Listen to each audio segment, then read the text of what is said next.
ഈ പറയുന്ന 6 കാര്യങ്ങളിൽ ഏതെങ്കിലും ഒന്ന് നിങ്ങൾക്കുണ്ടെങ്കിൽ നിങ്ങളുടെ മുടി എന്തായാലും കൊഴിയുന്നുണ്ടാവും. അതിൽ ആദ്യത്തെ കാരണമാണ് സ്ട്രെസ് എന്ന് പറയുന്നത്. നമ്മുടെ മനസ്സ് അസ്വസ്ഥമാണെന്നുണ്ടെങ്കിൽ നമ്മുടെ അടുത്തുനിന്ന് നറിഷ്മെൻറ്റും ഫുഡും എല്ലാം പ്രോപ്പർ ആവാത്തതുകൊണ്ട് തന്നെ നമ്മുടെ മുടിയുടെ റൂട്ട്സ് വീക്ക് ആവാൻ ചാൻസ് ഉണ്ട്. സെക്കൻഡ് വൺ ആണ് ഹോർമോണൽ ഫ്ലക്ച്വേഷൻസ്.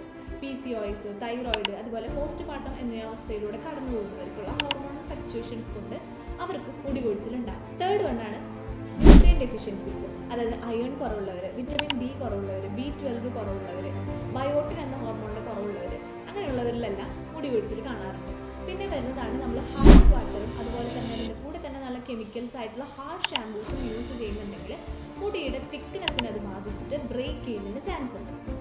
ഫിഫ്ത്ത് വണ്ണാണ് താരൻ, ഫംഗൽ ഇൻഫെക്ഷൻ പോലത്തെ കണ്ടീഷൻസ് ഒക്കെ ഉണ്ടെങ്കിൽ നമ്മുടെ ഫോളിക്കിൾസിനെ അത് അടച്ചു വെച്ചത് കൊണ്ട് തന്നെ മുടിക്കുള്ള ഒരു ഗ്രോത്തിൻ്റെ കുറവിന് ചാൻസ് ഉണ്ട്. അതുപോലെ മുടി നല്ല റഫ് ആവാനും ചാൻസ് ഉണ്ട്. സിക്സ്ത് വണ്ണാണ് ഏജിങ് ആൻഡ് ജെനറ്റിക്സ്. ചിലർക്ക് ജനിതകപരമായി തന്നെ പാരമ്പര്യമായി തന്നെ നമ്മുടെ മുടിക്ക് ഒരു പാറ്റേൺ ഓഫ് ഹെയർ ലോസ് കണ്ടുവരാറുണ്ട്. അതുപോലെ ഒരു പ്രായമായി കഴിഞ്ഞാൽ നമുക്ക് മുടിയുടെ വളർച്ച നമുക്ക് ചെറുപ്പകാലത്ത് ഉണ്ടായ പോലെ ഉണ്ടാവില്ല.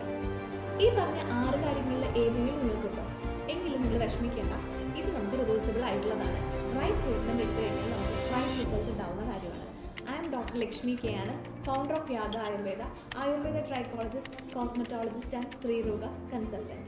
Follow Yaga Ayurveda for more details.